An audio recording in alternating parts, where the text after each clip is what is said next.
Paul preaches in Athens. While Paul was waiting for them in Athens, he was greatly distressed to see that the city was full of idols. So he reasoned in the synagogue with the Jews and the God-fearing Greeks, as well as in the marketplace day by day with those who happened to be there. A group of Epicurean and Stoic philosophers began to dispute with him.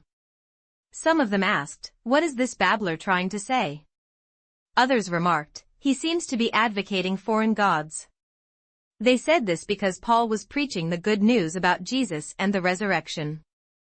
Then they took him and brought him to a meeting of the Areopagus, where they said to him, "May we know what this new teaching is that you are presenting? You are bringing some strange ideas to our ears, and we want to know what they mean." All the Athenians and the foreigners who lived there spent their time doing nothing but talking about and listening to the latest ideas. Paul then stood up in the meeting of the Areopagus and said, "Men of Athens, I see that in every way you are very religious. For as I walked around and looked carefully at your objects of worship, I even found an altar with this inscription, 'To and unknown God.' Now what you worship is something unknown I am going to proclaim to you. The God who made the world and everything in it is the Lord of heaven and earth and does not live in temples built by hands.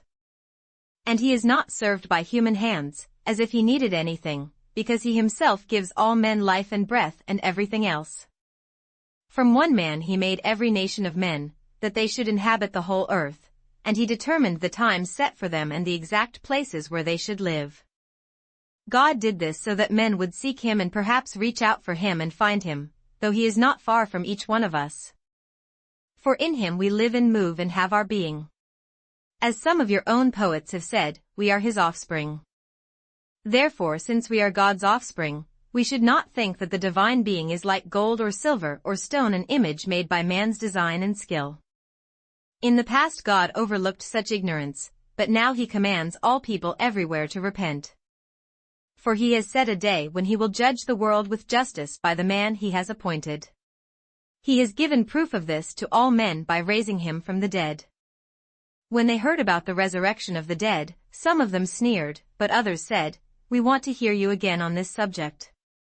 At that, Paul left the council. A few men became followers of Paul and believed. Among them was Dionysius, a member of the Areopagus, also a woman named Damaris, and a number of others.